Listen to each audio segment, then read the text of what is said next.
yang menata tanah. Ya, pariwisata dan pertanian. Tanah Karo memiliki pariwisata yang sangat indah. Pariwisata dibagi menjadi tiga: pariwisata budaya,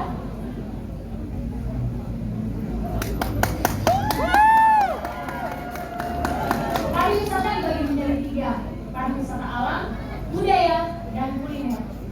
Dan Tanah Karo memiliki ketiganya: keindahan alam yang luar biasa, kekayaan budaya serta sejarah yang sangat unik, dan kuliner sejuta rasa. Dan pertanian, apa yang tidak tumbuh di tanah kita?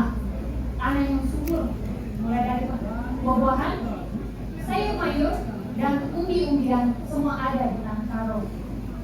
Pariwisata dan pertanian ialah dua hal luar biasa yang sangat berbeda. Tapi apa jadinya jika dijadikan satu?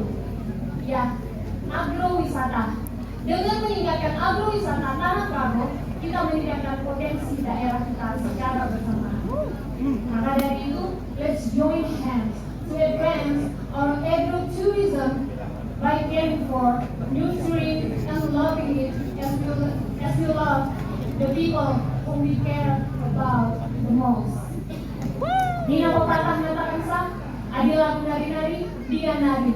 Adilah kita, isen nari.